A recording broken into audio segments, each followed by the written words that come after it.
Mon mari m'a humilié devant sa mère et sa sœur et elles ont ri, mais alors que je tenais mon visage inondé de larmes, j'ai entendu des bottes lourdes à la porte, puis mon père, un militaire, est entré avec 2 soldats armés. Le silence s'est installé dans la pièce. La gifle résonna dans le salon comme un coup de feu. Ma joue me brûlait, la douleur s'étendant sur mon visage alors que les larmes que j'avais appris à ravaler menaçaient de couler.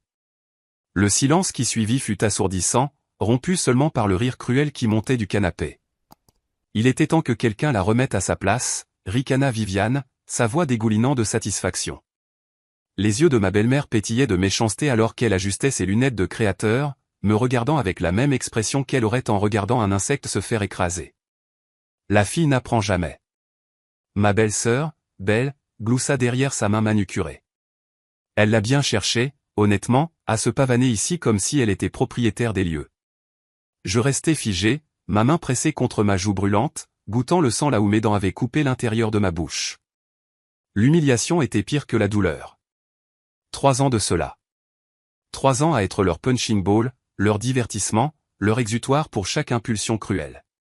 Mon mari, Trevor, fléchit les doigts comme pour se débarrasser de l'impact. Son visage ne montrait aucun remords, seulement le regard satisfait d'un homme qui venait de rappeler à tout le monde qui était le chef.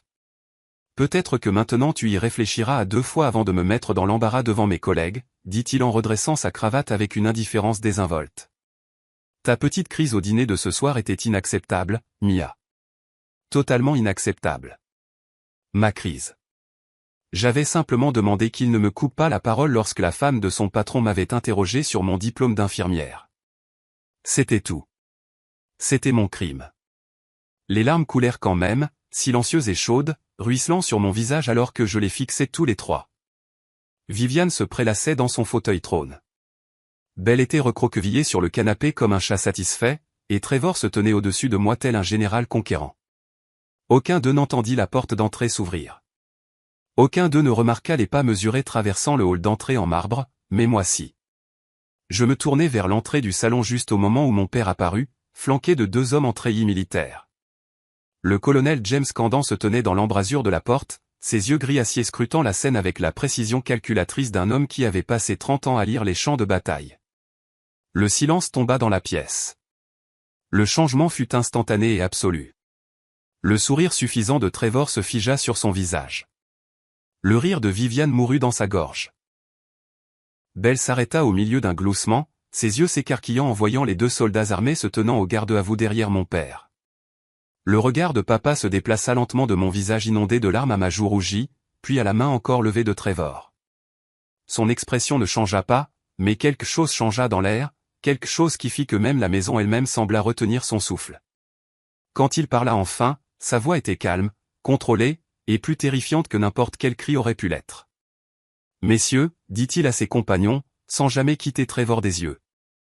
Je crois que nous avons trouvé notre cible.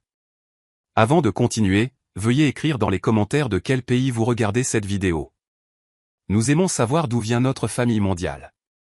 Et si c'est votre première fois sur cette chaîne, veuillez vous abonner. Votre soutien nous aide à vous apporter encore plus de récits de vengeance épique de la vie. Bonne écoute. 6 heures plus tôt. J'aurais dû savoir que la soirée se terminerait mal quand Viviane a commencé à réarranger les couverts.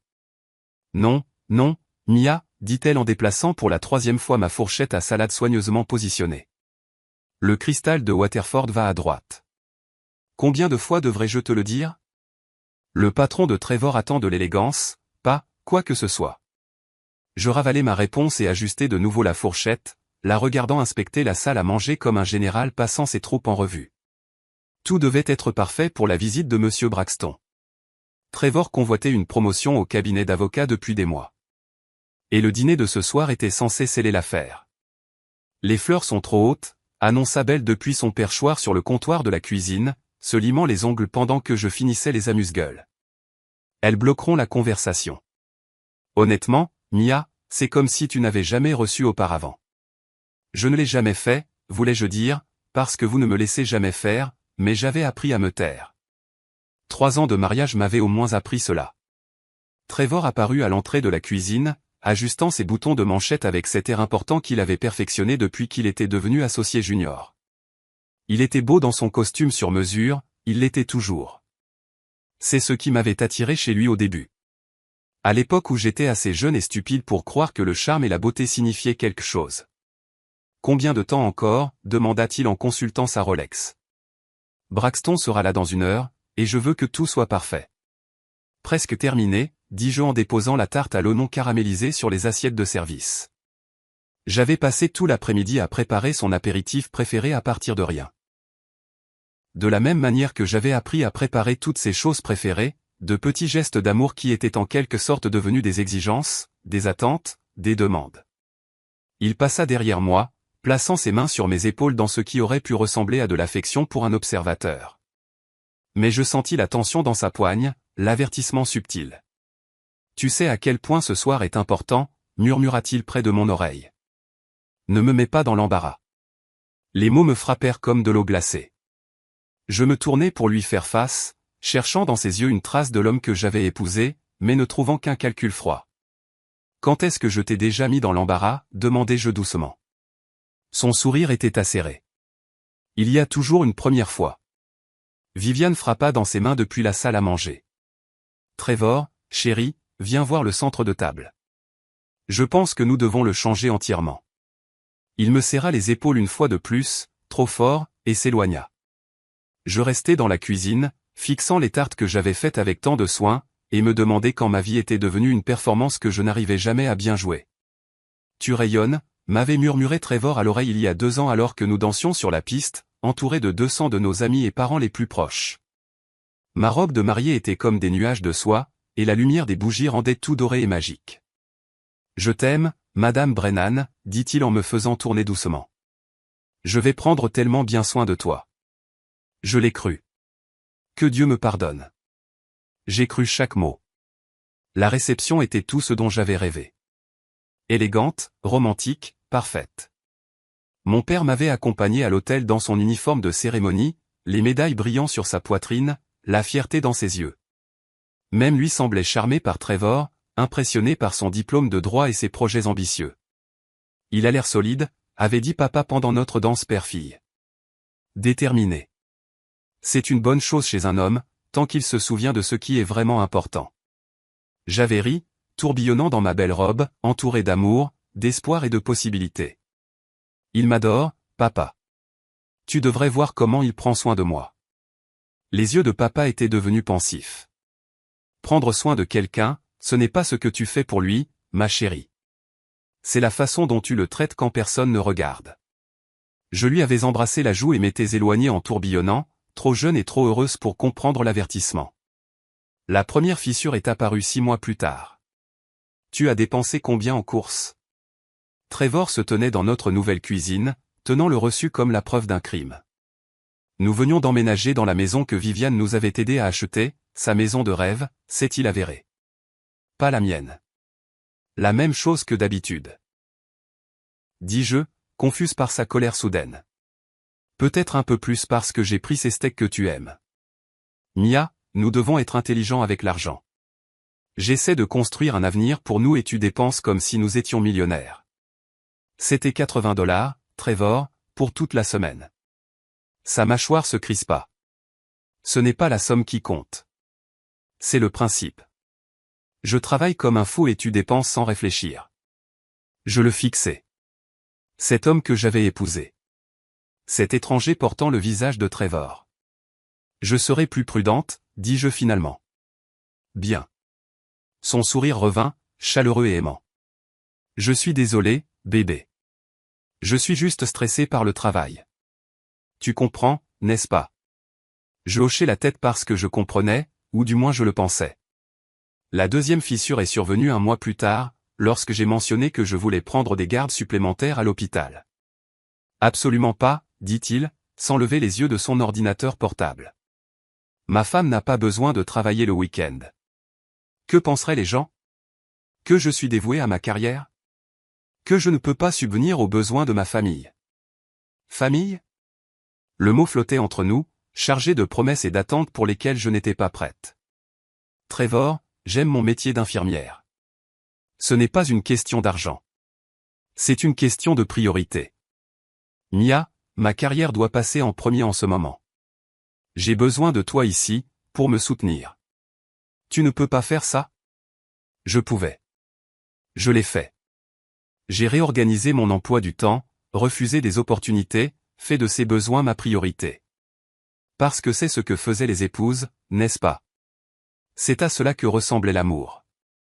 Mais tard dans la nuit, allongé à côté de lui dans notre lit, je fixais le plafond et me demandais quand aimer quelqu'un avait commencé à ressembler à se perdre soi-même. Vivian Brennan avait perfectionné l'art de la cruauté déguisée en sollicitude. « Oh, ma chérie », dit-elle en touchant le tissu de ma robe lors de notre premier dîner de famille après la lune de miel. « Est-ce que ça vient de chez Target? Comme c'est pratique. » Trevor a ri. A littéralement ri du compliment déguisé de sa mère. « Maman, tout le monde ne peut pas faire ses courses chez Nordstrom. » Bien sûr que non, sourit doucement Viviane. Je veux juste que Mia représente bien la famille. L'image est si importante dans le cercle d'affaires de ton père. J'avais dépensé une semaine de salaire pour cette robe, la trouvant belle, appropriée, moi. Mais sous le regard scrutateur de Viviane, je me sentis bon marché, minable et complètement déplacé dans leur salle à manger immaculée. Je pourrais t'emmener faire les magasins un de ces jours, proposa Belle avec un faux enthousiasme. T'aider à trouver ton style. Mon style? Comme si tout ce que j'avais choisi pour moi-même avant de me marier dans leur famille était mauvais. C'est si gentil, réussis-je à dire, détestant à quel point ma voix semblait reconnaissante. C'est devenu une habitude. Chaque réunion de famille, chaque fête, chaque visite impromptue se transformait en une masterclass d'humiliation subtile. Ma cuisine n'était pas assez sophistiquée. Mon travail n'était pas assez prestigieux. Ma famille n'était pas assez riche. Mon tout n'était pas assez. Et Trevor ne faisait rien. Pire que rien, il participait. Mia a fait ce gratin, disait-il lors des dîners, son-on s'excusant. Elle apprend encore à cuisiner pour beaucoup de monde. Mia n'est pas très douée pour la décoration, expliquait-il lorsque les invités commentaient notre salon dépouillé. Nous attendons qu'elle développe un meilleur goût. Chaque remarque dédaigneuse me semblait une petite mort, un petit morceau de moi-même qui s'effaçait. Mais je me disais que c'était normal, que toutes les familles avaient leur dynamique, que je devais juste faire plus d'efforts pour m'intégrer. Le jour où j'ai finalement craqué, c'est le jour où Viviane a redécoré notre chambre. Je suis rentré d'une garde de 12 heures à l'hôpital pour trouver le couvre-lit de ma grand-mère, la seule chose de valeur réelle que j'avais apportée au mariage, froissé dans un sac poubelle près de la porte. « Oh, bien, tu es rentré », lança Viviane depuis l'étage. « J'ai eu une idée merveilleuse pendant que tu étais au travail. Viens voir. » Je montais les escaliers, les jambes tremblantes, le sac poubelle serré dans mes bras. Notre chambre avait été transformée en quelque chose sorti d'un magazine. Ton neutre est tissu coûteux.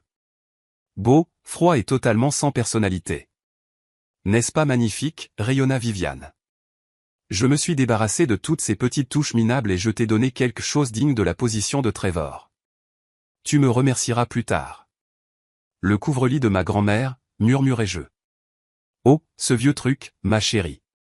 Il tombait en morceaux. J'ai demandé à la femme de chambre de le jeter. Crois-moi, c'est tellement mieux comme ça. Cette nuit-là, lorsque Trevor est rentré à la maison et m'a trouvé en larmes sur le sac poubelle, il ne m'a pas réconforté. Il n'a pas fulminé contre sa mère pour avoir outrepassé ses droits. Il n'a même pas semblé comprendre pourquoi j'étais contrarié. Ce n'est qu'une couverture, Mia. Regarde ce qu'elle a fait pour nous. La chambre est incroyable. Nous devrions être reconnaissants. Reconnaissants. Je devrais être reconnaissante que le dernier souvenir de ma grand-mère ait été jeté comme un déchet. Je devrais être reconnaissante de vivre dans une belle prison où rien de ce qui m'appartenait n'était autorisé à exister. C'est cette nuit-là que j'ai pensé pour la première fois à appeler mon père. Je ne l'ai pas fait. Je me suis dit que j'étais dramatique, que le mariage exigeait des sacrifices, que j'avais de la chance d'avoir une famille qui se souciait suffisamment de moi pour m'aider à m'améliorer. Mais j'ai gardé son numéro dans mon téléphone, et parfois, dans mes moments les plus sombres, je le fixais en me demandant ce qui se passerait si j'appuyais sur « Appeler ». Le dîner se passait bien. Trop bien, en fait. Monsieur Braxton était un homme distingué d'une soixantaine d'années, avec des yeux bienveillants et un rire facile. Sa femme, Andrea, était chaleureuse et engageante, posant de vraies questions sur mon travail à l'hôpital. Les soins infirmiers en pédiatrie doivent être incroyablement gratifiants, dit-elle pendant le plat principal. J'ai toujours admiré les gens qui travaillent avec les enfants. Il faut une telle patience et une telle compétence. Je me sentis me détendre pour la première fois depuis des heures. C'est vraiment merveilleux. La semaine dernière, nous avons eu ce petit garçon qui était terrifié par son opération. Et au moment de son départ, Mia et modeste, l'interrompit doucement Trevor. Elle ne fait que des soins de base au chevet des patients. Rien de trop technique. Les mots me frappèrent comme une gifle. Des soins de base au chevet des patients. Comme si mes 4 années d'études, mes certifications, mes années d'expérience ne signifiaient rien. Comme si réconforter des enfants effrayés et gérer du matériel médical complexe était en quelque sorte indigne d'attention. Andrea fronça légèrement les sourcils. En fait, les soins infirmiers en pédiatrie exigent une formation spécialisée approfondie. Ma fille y a pensé avant de se lancer en médecine familiale. Oh, oui, dis-je en retrouvant ma voix. La formation continue à elle seule. Mia a tendance à exagérer son rôle, intervint Trevor avec un rire qui n'atteignit pas ses yeux. Vous savez comment c'est. Tout le monde veut paraître important. La table devint silencieuse. Même Viviane avait l'air mal à l'aise, que ce soit à cause de la grossièreté de Trevor ou du malaise du moment, je ne saurais le dire. Monsieur Braxton s'éclaircit la gorge. En fait, Trevor, je pense que votre femme partageait quelque chose de significatif. Andrea, vous posiez des questions sur le petit garçon. Il se tourna vers moi avec attente, et je vis quelque chose dans ses yeux. Du respect, des encouragements, un intérêt sincère. Il y avait si longtemps que quelqu'un ne m'avait pas regardé de cette façon. Il avait 7 ans, continuai-je, ma voix plus forte maintenant. Il avait subi une opération pour une tumeur au cerveau et il était convaincu qu'il se réveillerait différent.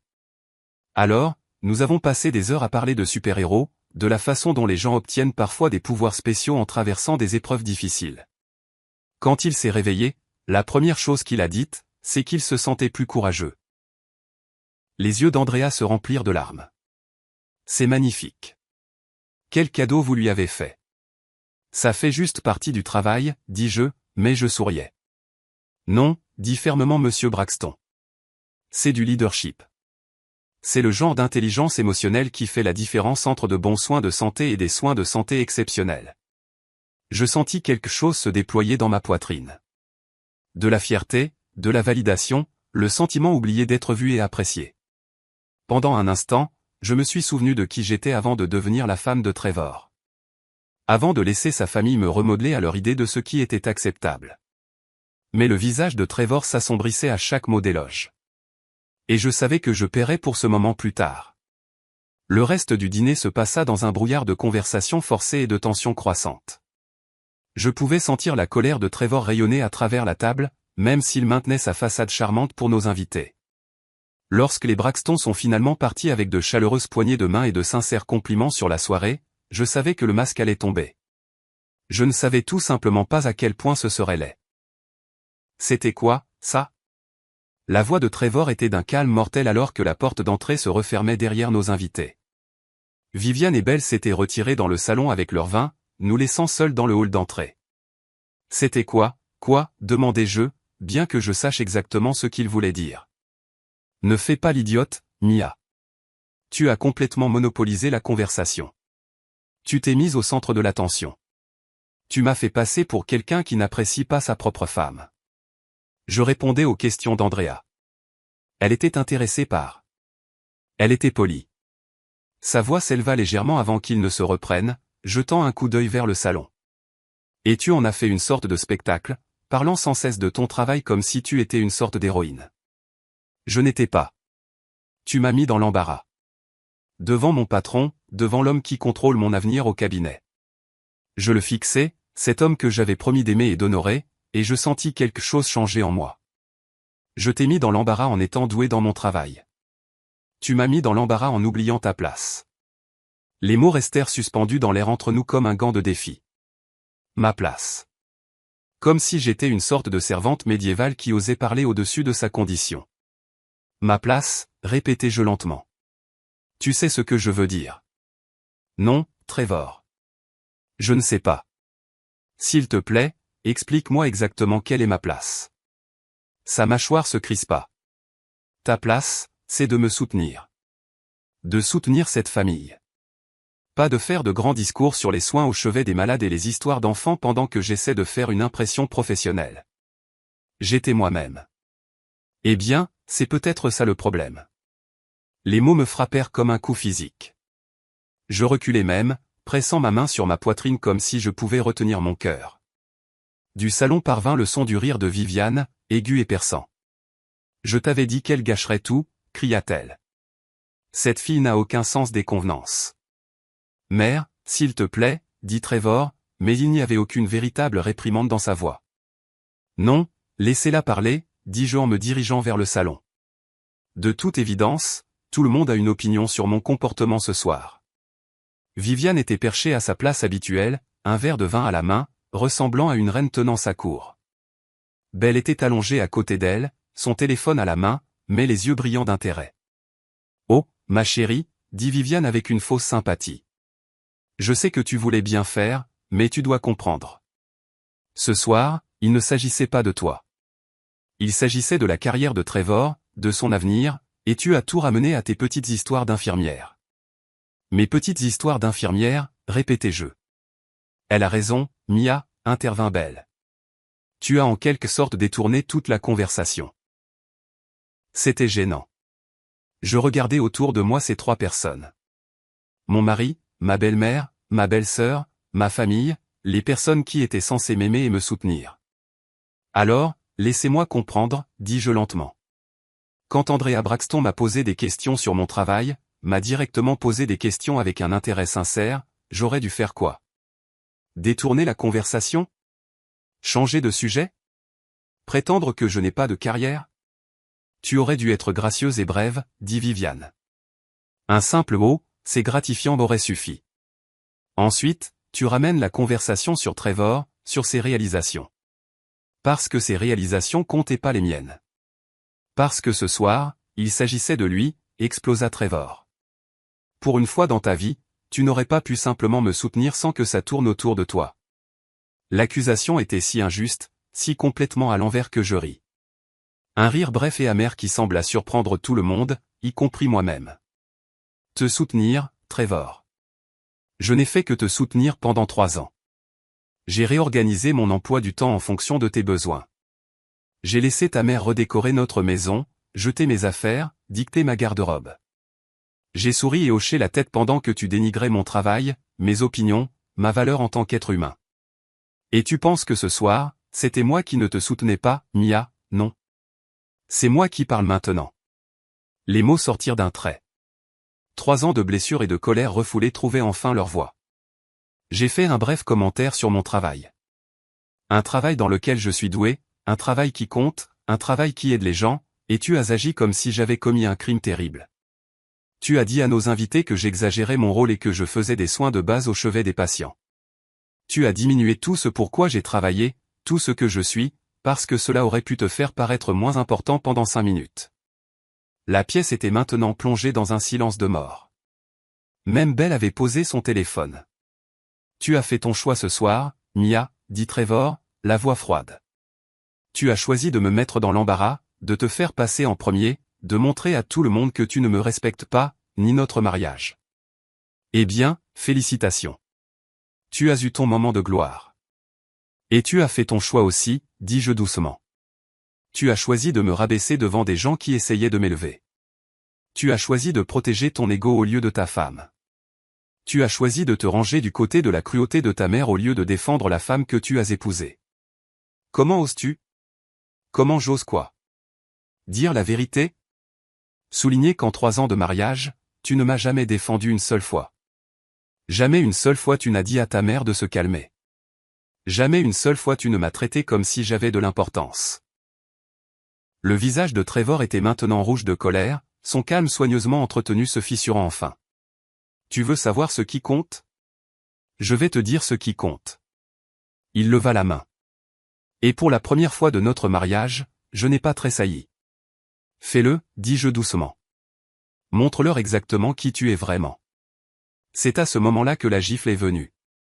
C'est à ce moment-là que sa mère a ri. C'est à ce moment-là que mon père est entré dans la pièce avec 2 soldats armés. Et c'est à ce moment-là que tout a changé. Le silence s'étira comme une respiration retenue. Mon père se tenait dans l'embrasure de la porte, sa présence remplissant la pièce d'une manière qui n'avait rien à voir avec sa taille physique. Le colonel James Candan n'était pas un homme de grande taille, mais 30 ans dans l'armée lui avaient donné quelque chose de plus puissant que la taille ou la corpulence. Une autorité absolue et inébranlable qui fit soudain sentir à tout le monde dans la pièce comme des enfants pris en faute. Derrière lui, les 2 soldats restaient parfaitement immobiles, leurs yeux balayant la pièce avec une précision professionnelle. Ils ne pointaient pas d'armes ni ne proféraient de menaces. Ils n'en avaient pas besoin. Leur seule présence en disait long sur la gravité de la situation.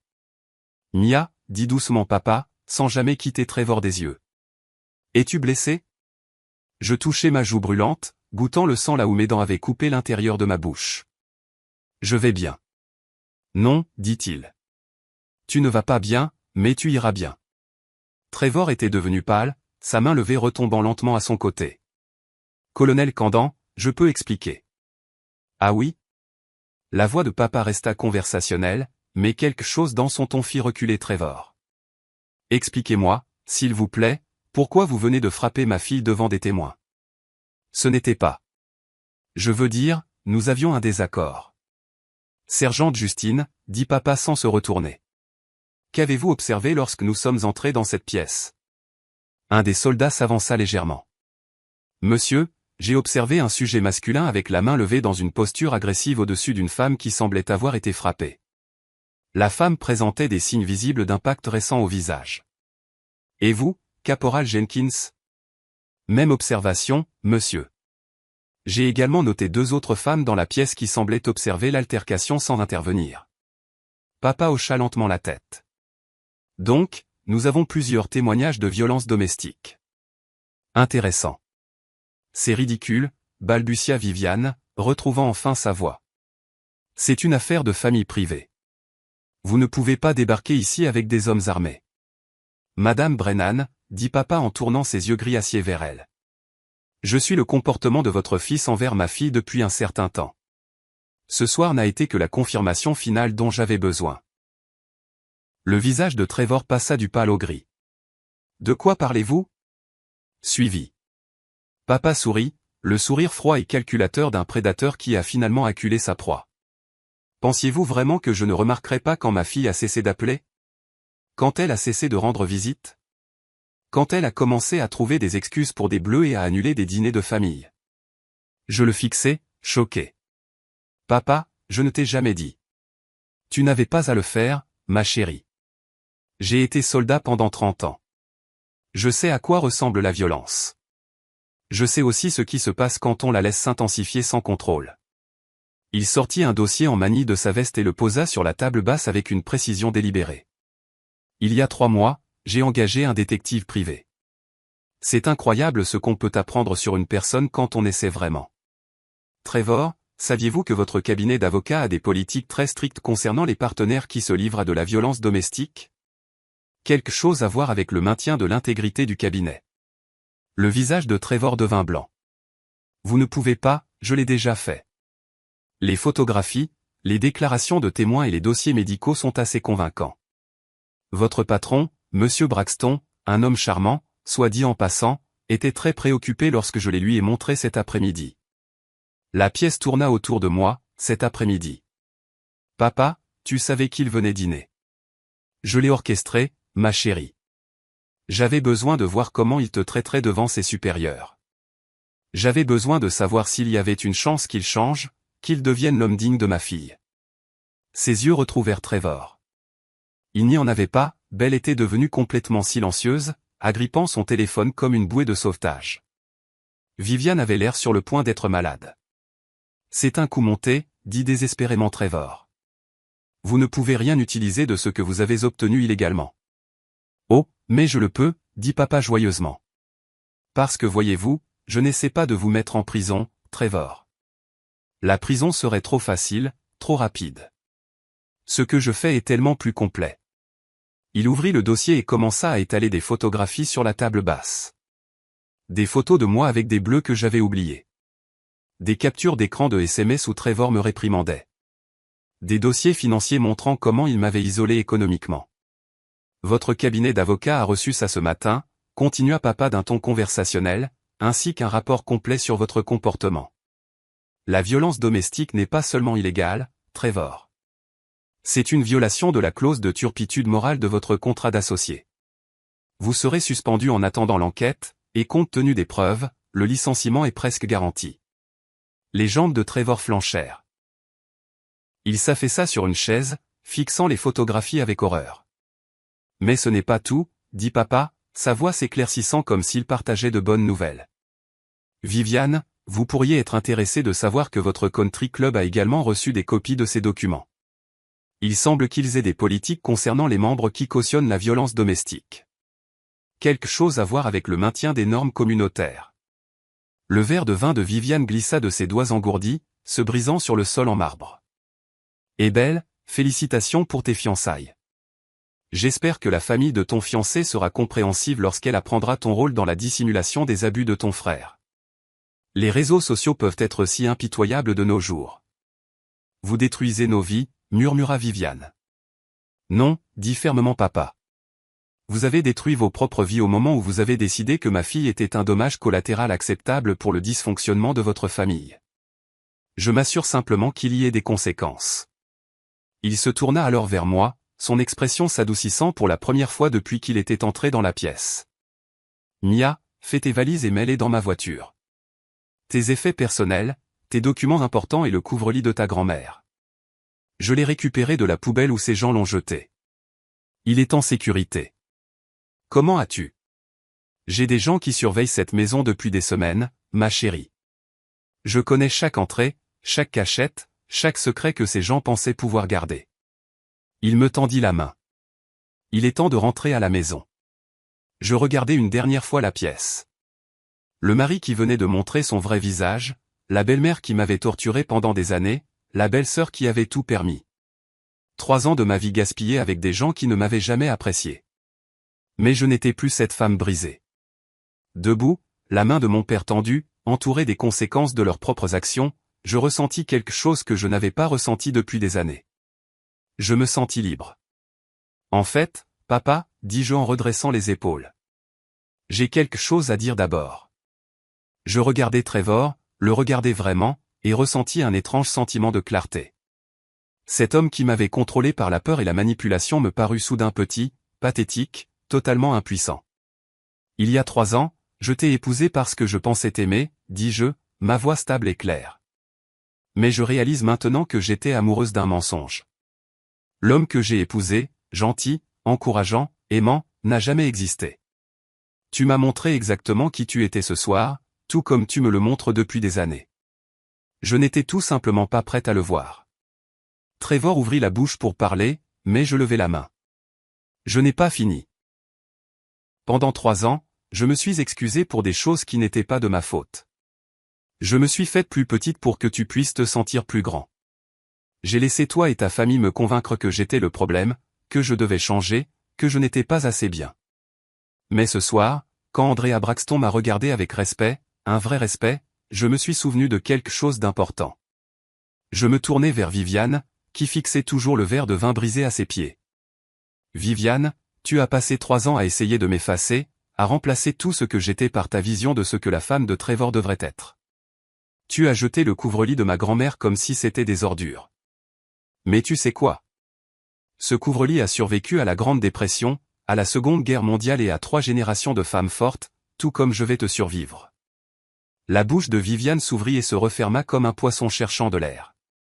Et belle, continuai-je en me tournant vers ma belle-sœur. Tu as cautionné chaque chose cruelle que ta mère m'a faite. Tu as ri de ma douleur, participé à mon humiliation, et tu es resté là pendant que ton frère me frappait. Cela te rend tout aussi coupable que lui. Le téléphone de Belle avait commencé à vibrer avec insistance, probablement son fiancé, se demandant pourquoi des photos de la scène de ce soir apparaissaient déjà sur les réseaux sociaux. Les gens de papa avaient été minutieux. Mais voici ce que vous n'avez pas réussi à comprendre, dis-je en faisant un pas de plus vers Trevor. Je ne suis pas seulement une infirmière. Je suis une sacrée bonne infirmière. Je sauve des vies. Je réconforte les enfants qui ont peur. Je fais une différence dans ce monde chaque jour. Et ça compte. Ça a de la valeur. C'est assez. Le visage de Trevor s'effondra. Mia, s'il te plaît. Nous pouvons arranger ça. Je vais me faire aider. Je vais changer. Non, dis-je fermement. Tu as eu 3 ans pour changer. 3 ans pour choisir l'amour plutôt que le contrôle, le respect plutôt que la domination, le partenariat plutôt que la possession. Au lieu de ça, tu as choisi de me frapper devant ta mère pendant qu'elle riait. Il n'y a pas de retour en arrière possible. J'ai retiré mon alliance, le magnifique diamant qui avait autrefois symbolisé l'éternité, et je l'ai posé sur la table basse à côté des photographies de mes bleus. Ce mariage est terminé. Mon avocat vous contactera au sujet de la procédure de divorce. Je suis monté faire mes valises, comme papa me l'avait demandé. Tu ne peux pas simplement partir, dit désespérément Viviane. Nous sommes une famille. Nous pouvons arranger ça. Je me tournai pour la regarder une dernière fois. Une famille ne jette pas les choses que vous aimez. Une famille ne rit pas quand quelqu'un se blesse. Une famille ne cautionne pas la violence et n'appelle pas ça de l'amour. Vous n'avez jamais été ma famille, Viviane. Vous étiez mes geôliers. Papa s'avança alors, sa main toujours tendue. Prête maintenant, ma chérie? Je pris sa main, sentant la force et la stabilité que j'avais héritées de lui, couler en moi. Je suis prête. Alors que nous nous dirigions vers la porte, flanqués des 2 soldats, j'entendis Trevor crier derrière nous. Mia, attends. Tu ne peux pas faire ça. Je t'aime. Je m'arrêtai sur le seuil et le regardai une dernière fois. Si c'est ce que tu appelles de l'amour, Trevor, alors tu ne sais pas ce que ce mot signifie. Et puis je suis sorti de cette maison et j'ai commencé le reste de ma vie. 6 mois plus tard, le service de pédiatrie de l'hôpital Saint-Maries était calme aux petites heures du matin. Je venais de terminer ma tournée, vérifiant mes petits patients, ajustant les perfusions et rassurant les parents inquiets. C'était le travail que j'avais toujours aimé, mais maintenant il semblait différent d'une certaine manière. Plus significatif, plus à moi. Infirmière Candan. Une petite voix appela depuis la chambre 312. Je souris en me dirigeant vers la voix. Emma, 6 ans, en post-opératoire pour un problème rénal, était ma patiente depuis 3 jours. Elle avait peur, le mal du pays et son chien lui manquait terriblement. Qu'est-ce qui ne va pas, ma chérie, demandai-je en m'installant sur la chaise à côté de son lit. Je n'arrive pas à dormir. J'ai mal au ventre et je n'arrête pas de penser à Buster. Et s'il m'oublie? Oh, ma chérie, dis-je en prenant sa petite main dans la mienne. Les chiens n'oublient pas les gens qu'ils aiment. Buster est probablement assis près de la porte de ta chambre en ce moment, attendant que tu rentres à la maison. Vraiment? Vraiment. Et tu sais quoi? Quand tu sortiras d'ici demain, il sera si excité de te voir qu'il te renversera probablement de bisous. Emma gloussa, le son clair dans la pièce sombre. Il fait ça même quand je rentre juste de l'école. C'est parce que tu es sa personne préférée au monde. Je suis resté avec elle jusqu'à ce qu'elle s'endorme, chantant la même berceuse que ma grand-mère me chantait. Celle dont je me souvenais chaque fois que je regardais le couvre-lit maintenant étalé sur mon lit dans mon nouvel appartement. Mon téléphone vibra alors que je sortais de sa chambre. Un SMS de mon père. J'ai vu les nouvelles. Je pensais que tu devrais savoir. En pièce jointe, un lien vers un article d'un journal d'affaires local. Le titre disait « Brennan est associé sous enquête pour faute professionnelle d'un partenaire ». J'ai parcouru l'article en ressentant un étrange mélange de satisfaction et de tristesse. Trevor avait été officiellement licencié du cabinet. L'enquête avait révélé non seulement les preuves de violence domestique que papa avait fournies, mais aussi des irrégularités financières et des plaintes de clients qui avaient été étouffées en raison de ses relations familiales. Le cabinet d'avocats faisait maintenant face à un recours collectif d'anciens clients qui affirmaient que Trevor avait mal géré leur dossier. Un autre SMS est apparu. Celui-ci de mon avocat. Les avocats de Viviane veulent régler le procès en diffamation à l'amiable. Elle offre une restitution complète pour vos effets personnels plus des dommages et intérêts. On dirait que l'exil des réseaux sociaux coûte cher. Je souris, me souvenant comment la réputation parfaite de Viviane s'était effondrée en quelques semaines après la révélation de papa. L'expulsion du country club n'avait été que le début.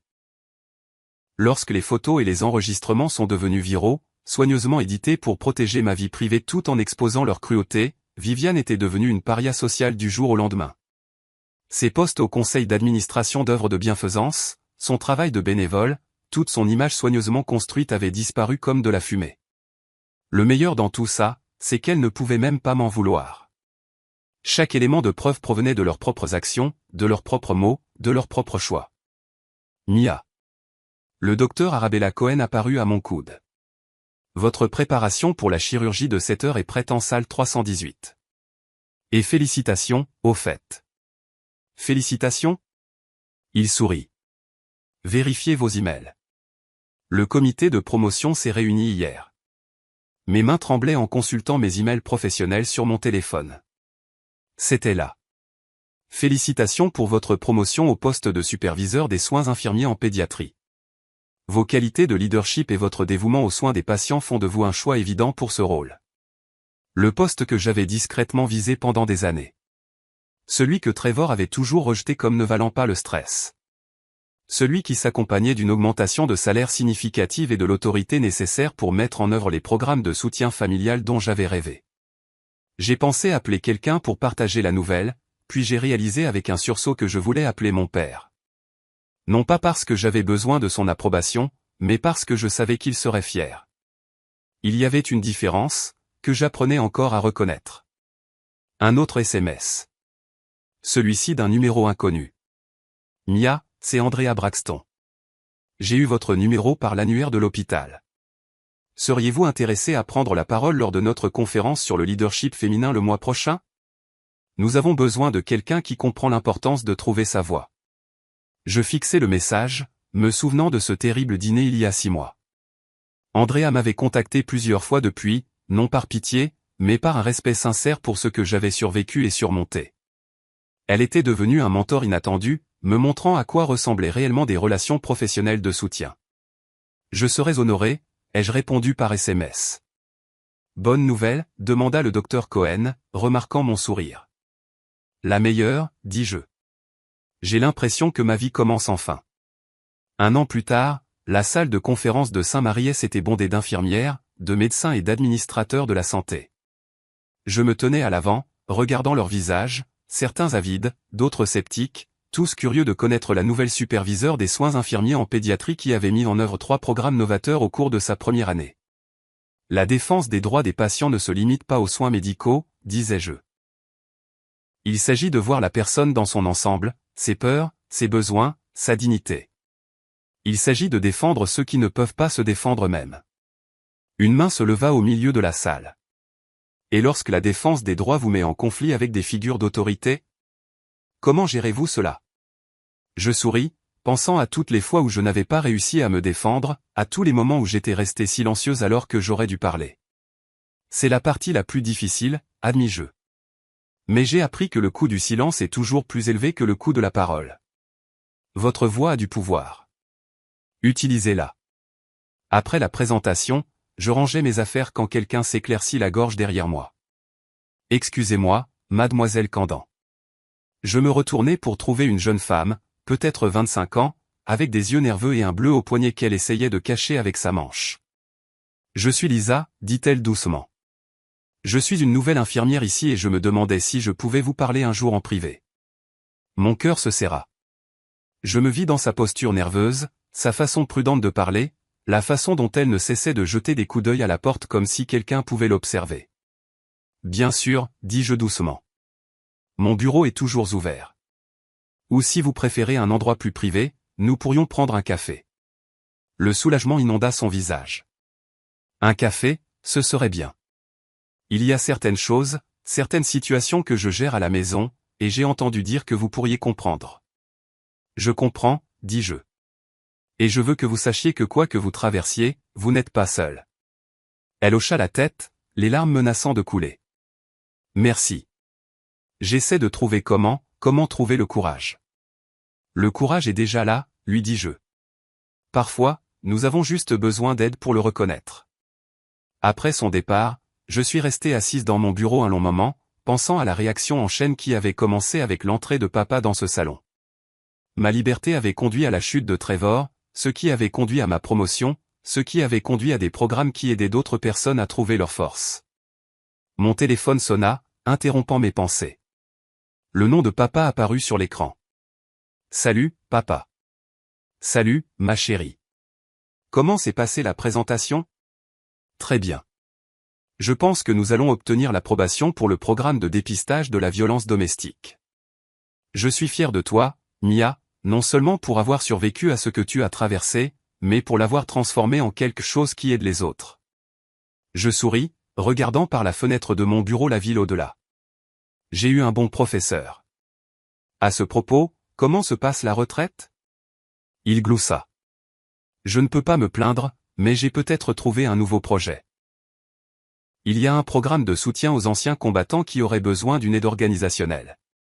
Papa, dis-je en riant. Tu es à la retraite depuis 3 mois. Tu es censé te reposer.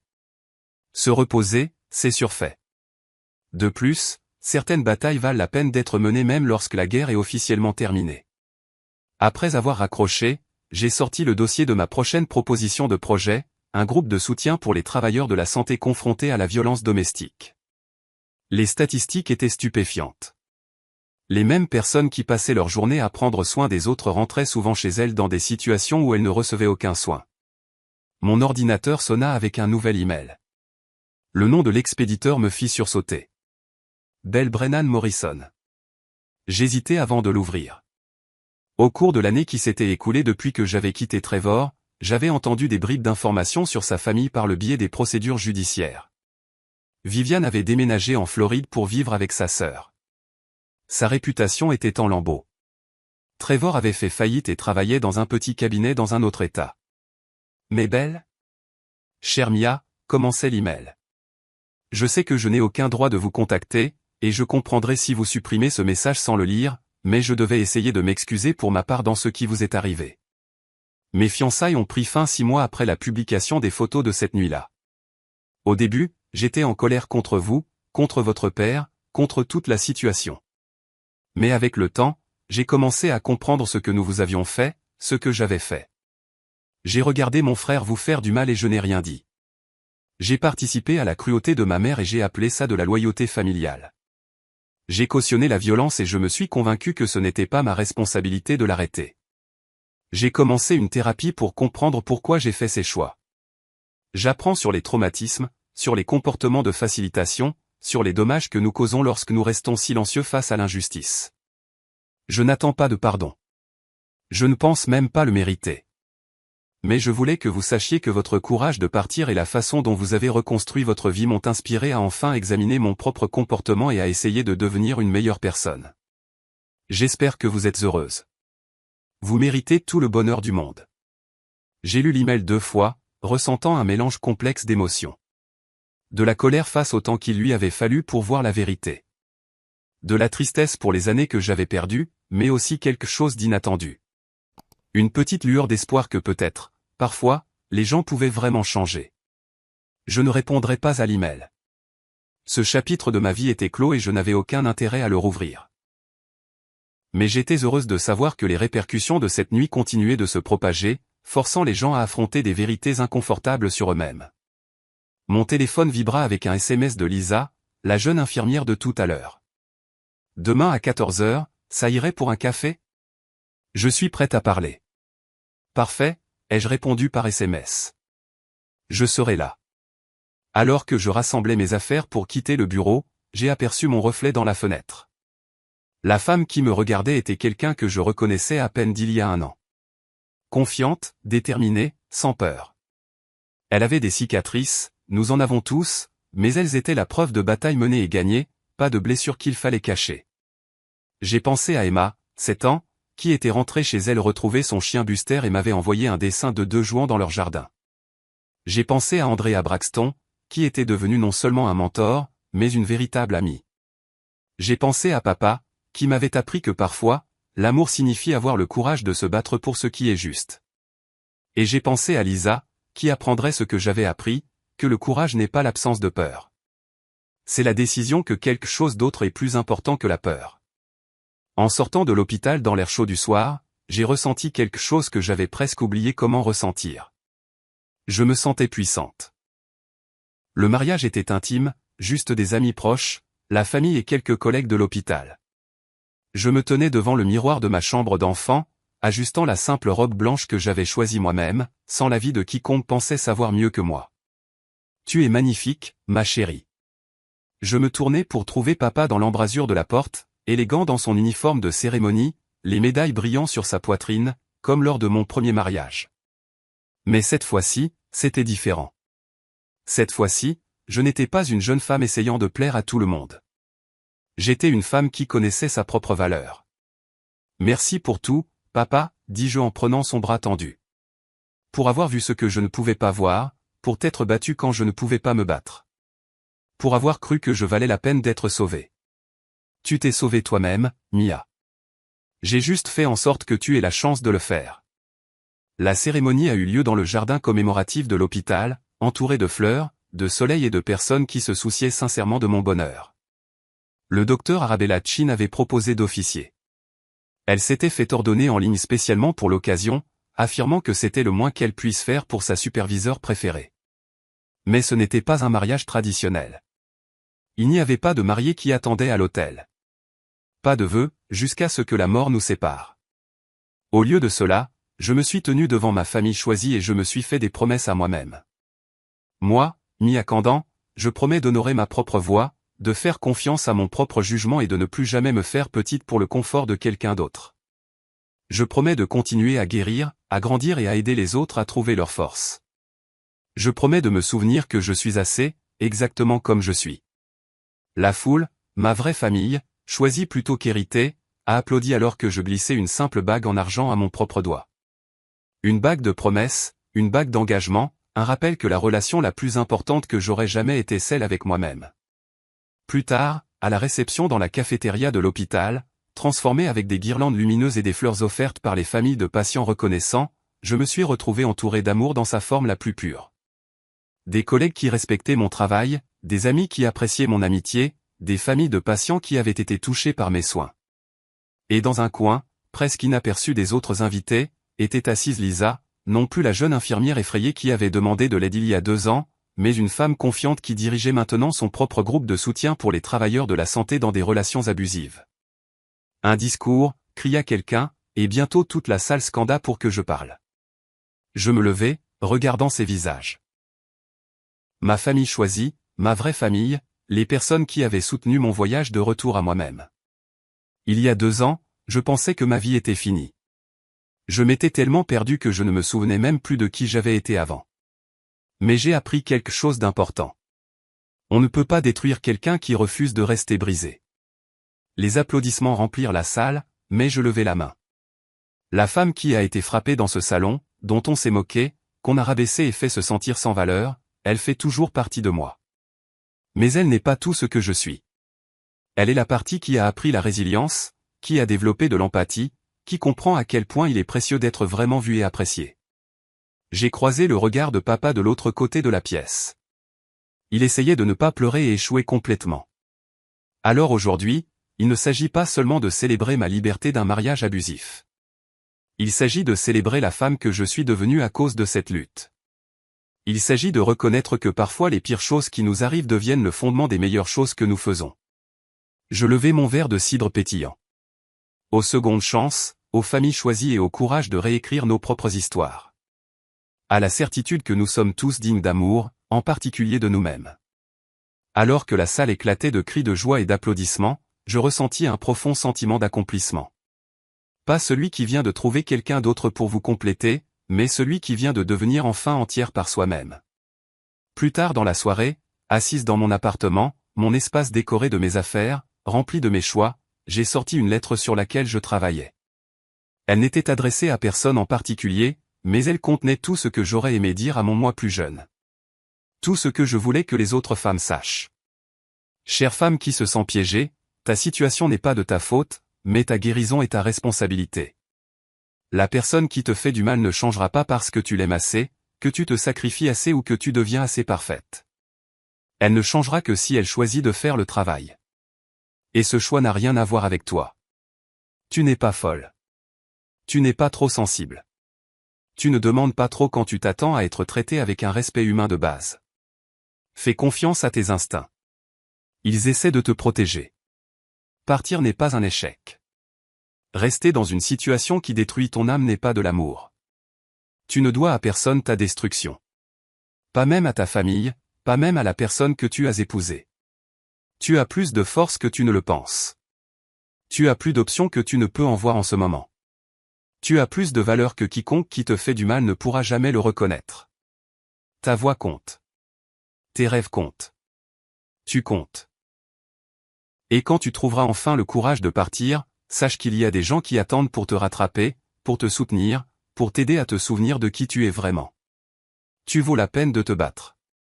Tu vaux la peine d'être sauvé. Tu vaux le dur travail de reconstruire ta vie.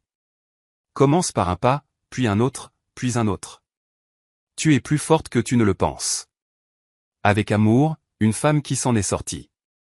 J'ai plié la lettre avec soin et l'ai ajoutée à la pile que j'avais rassemblée depuis des mois. Demain, je les donnerai à Lisa pour les distribuer dans ses groupes de soutien. Parfois, la chose la plus puissante que nous puissions faire est de partager nos histoires, de faire savoir aux autres qu'ils ne sont pas seuls dans leur lutte.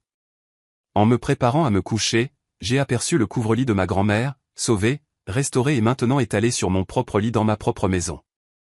Les coutures étaient encore solides après toutes ces années, tenant ensemble des morceaux qui avaient été soigneusement choisis et assemblés avec amour.